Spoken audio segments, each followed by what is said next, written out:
안녕하세요. 개인회생 파산 15년 경력 법률로 마음을 치유하는 법률 테라피스트 김영렬 법무사입니다. 이번 시간에는 제가 준비를 하면서 좀 조심스럽게 이런 주제를 다뤄도 될까라고 고민을 좀 했던 사례인데요. 제가 최근에 의정부지방법원에서 면책 결정을 받아들인 한 분의 사례를 가지고 내가 법원에서 인정하는 최저 생계비보다 소득이 약간 높아서 원칙적으로 보면 개인 회생으로 진행을 하는 것이 맞는데 어떤 경우에 또 개인 파산으로 진행을 해도 면책 결정을 받을 수도 있는지,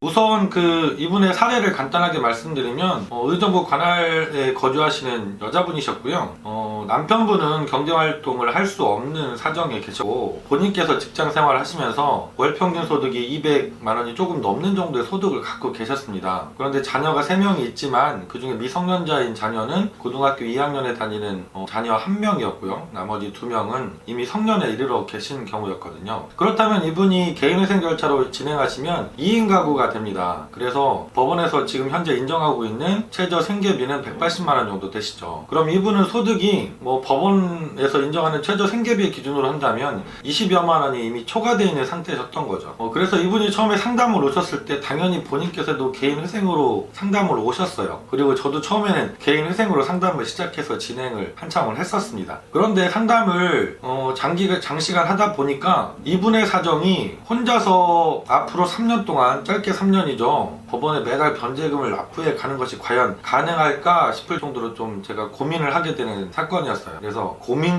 끝에 오히려 제가 제안을 드렸습니다. 개인 회생으로 신청하는 게 원칙적으로 맞지만 개인 파산으로 진행해도 면책 결정을 받을 수도 있겠다. 본인께서 적어도 한 달에 30만원, 의정부는 최저 생계비의 중위 기준 소득의 60%를 말하는 거거든요. 법원에 인정하시는 개인 회생 절차에서 최저 생계비라는 것이. 근데 의정부는 60%에서 더 줄이시는 경우들이 많이 있어서 최대 50만원까지도 한 달에 변제금이 나올 수도 있다. 그런데 이게 과연 가능하시겠느냐, 제가 우려스럽게 말씀을 경우입니다. 본인께서도 결정을 받는 게 중요하니까 개인회생으로 가서 빨리 결정을 받고 싶은 마음도 있지만 한 달에 과연 내가 30만원에서 많게는 50만원까지 이렇게 3년이나 되는 긴 기간 동안 납부해 가는 게 쉽지 않으신 거죠. 그래서 같이 고민을 참 많이 했었습니다. 그러다가 최종적으로 혹시라도 개인 파산 면책을 못 해주신다고 하면 그때 개인회생으로 돌리는 일이 있더라도 한번 우리 개인 파산으로 진행해 봅시다 라고 말씀을 드리고 진행했던 사건이 있었어요. 그런데 우려가 맞았습니다.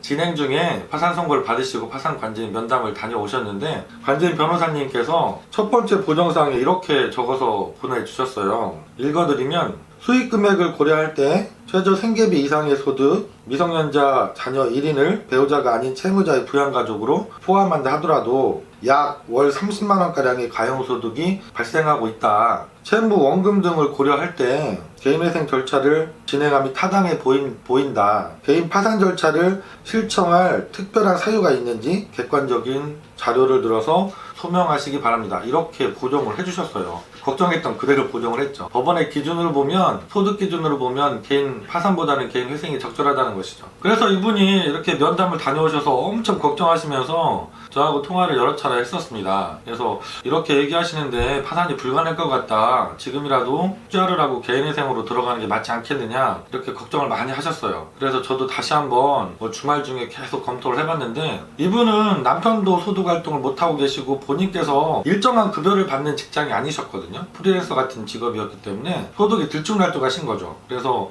요즘처럼 또 코로나 때문에 대부분의 분들이 소득이 감소하고 있는 상황에서 이분이 과연 개인회생으로 제가 진행해 드렸을 때 3년 동안 끝까지 잘 낼 것 같다라는 생각이 들지 않았던 겁니다. 계속적으로. 그래서 제가 우리의 특수한 사정들을 한 번 더 간곡하게 설명을 해보자, 그리고 파산 관제인 변호사에게 호소를 해보자, 이렇게 설득을 해서 진행을 계속했고요. 최종적으로는 관제인 변호사님도 이해를 해주시고 이분이 개인 파산으로 진행하는 것도 맞다라고 의견을 진술해 주셔서 면책 결정을 받게 되었던 사례입니다. 제가 상담을 하면서 가장 어려운 게 사실은 이런 경우에 해당되는 분들이 오시는 경우입니다. 대부분의 경우는 본인께서 개인 회생을 해달라고 찾아오시는 경우가 더 많아요. 근데 제가 상담을 하다 보면 이분이 변제를 끝까지 종료하셔서 면책을 받아야 되는데 중간에 포기하지는 않으실까, 돈을 못 내셔서 절차가 폐지되어서 그냥 속된 말로 말짱 도루묵이 되는 상황이 오진 않을까, 이런 걱정을 제가 하는 경우들이 종종 생깁니다. 그러면 제가 일을 해드리기에는 원하시는 대로 개인 회생으로 진행해 드리면 훨씬 더 저도 편하지만 이분이 면책받는 것까지 고려 고려한다면 개인 회생은 어려울 수 있다 판단을 하고 개인 파산을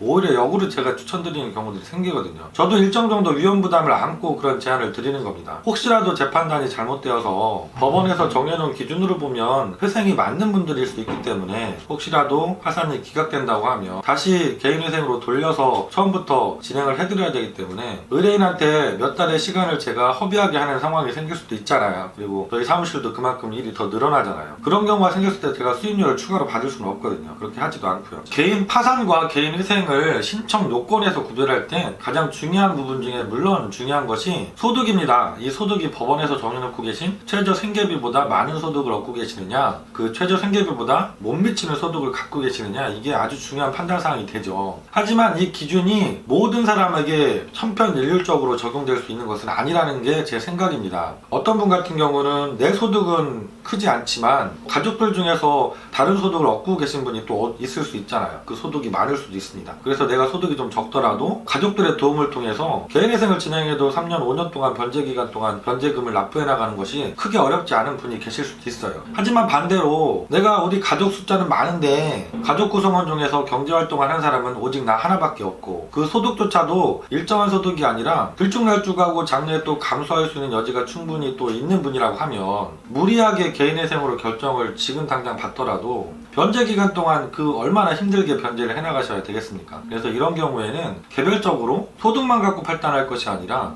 우리 가족 구성원들이 사용하는 생활비는 구체적으로 얼마나 들어갈 수 있을지, 그리고 내 소득은 장래에도 계속해서 지속적으로 발생할 수 있는 소득인지, 기타 등등 여러 가지 사항들을 종합적으로 판단을 해야만 이 사람이 정말 갱생의 길로 가는 길이 어떤 제도를 이용하는 게 맞는지를 판단할 수 있다는 생각입니다. 그래서 제가 이번 사례에서도 말씀드렸지만 기본적인 기준으로 보면 개인회생 절차가 맞지만 파산으로 구체적인 경우에 따라서는 진행하는 것이 더 맞을 수 있다는 것이죠. 제가 또 이런 분들이 상담에 오시면 혼자서 막 낑낑거리면서 고민을 많이 하게 될 겁니다. 이분을 위해서 제가 선택해 드리는 것이 어떤 방법을 선택해 드리는 것이 맞는지 깊이 고민을 하게 되는 경우들이 생깁니다.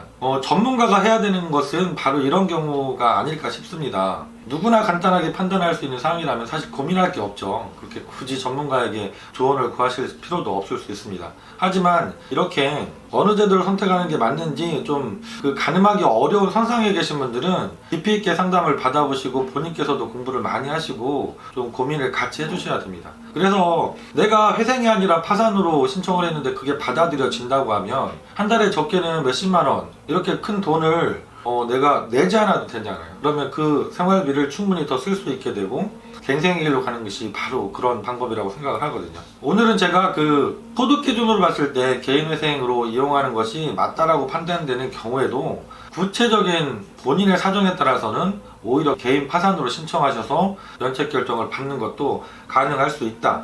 이런 것은 반드시 전문가와 꼭 상담을 깊이 있게 받아보시고 결정을 하셔야 된다라는 부분을 설명을 드렸습니다. 다음 시간에도 좋은 정보로 찾아뵙도록 하겠습니다. 김영준 법무사였습니다. 감사합니다.